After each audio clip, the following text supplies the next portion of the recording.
I'm really interested in finding solutions to the many social and cultural problems that we're facing in rooms where people are passionate, values aligned, and open to vulnerability and dialogue are so incredibly compelling. And this event is definitely one of those places. So I wanted to come, share information, potentially build new partnerships, and learn something new and maybe do a little bowling because, we should have some fun while we're doing all this like solution finding.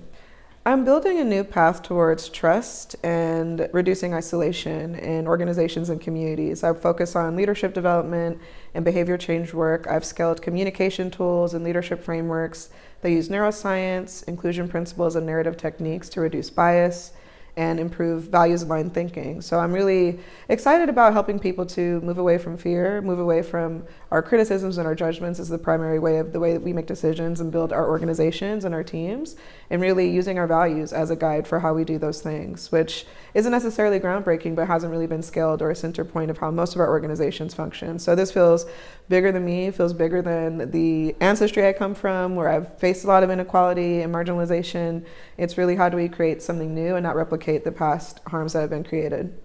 I'm really committed to solving the distrust and isolation problems we're facing. A significant portion of people don't trust their neighbors, they don't trust organizations or institutions, they damn sure don't even trust themselves, and we can't have a functioning society without that. And I think there are really simple tools of communication, storytelling, self-insight, power structures that we can use in how we build cultures, how we build teams, how we set goals that can help us to really create a community that feels seen, heard, understood, and really actually served. And I think one of those practices is really important right now, where people feel really lost, really isolated, and really alone.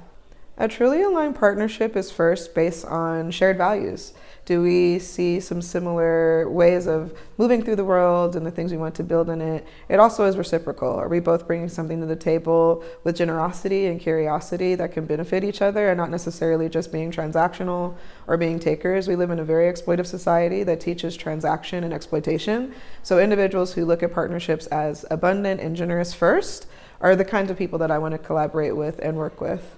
The one shift that needs to happen is to not look at wealth hoarding as a prize. Most people don't think about the idea that we can have shared power structures where everybody's needs are met and where well-being is a measure of how we are being held accountable, how we are evaluating success, people being able to meet their basic needs and not feel like they have to be hyper-competitive and hyper-individualistic to get those needs met. That is capital that actually functions and allows everybody to thrive and meet their best potential, instead of having a society where there's a lot of people who are struggling and a few who are benefiting.